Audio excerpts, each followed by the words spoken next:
All right, fellas, if you're considering the SAI 1:6 LPVO from Armament Technologies, here's a few things to consider.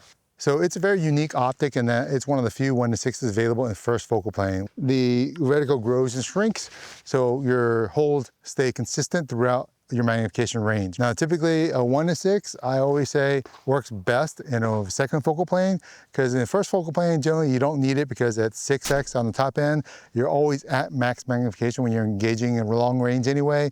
And secondly, when you're at 1x, you have to have a very bright dot, otherwise a 1x reticle, really small one, can be hard to see.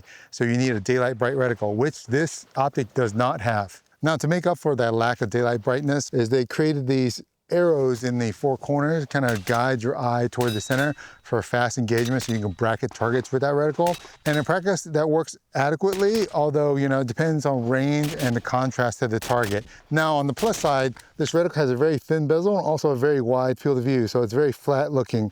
So if you don't mind that daylight brightness or lack thereof, then I think this reticle is pretty quick on 1x.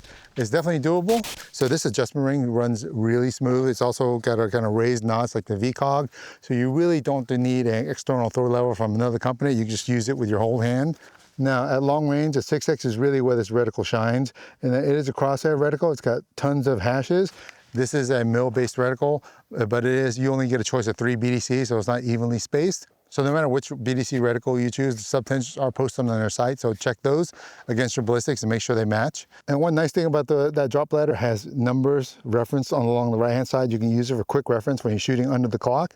And also on this reticle, it's got plenty of wind holes going down the drop ladder and also on the left and right of the center ladder if you want to dial, which I don't recommend with LPVOs. They also have a ranging reticle in the bottom left corner that says 30 inches for 300 yards out to 1,000 meters maybe. So as you see, Armament tried to cram a bunch of features into this 1:6. It's kind of unique out there in the marketplace. So take a look at it and see if the features align what you need.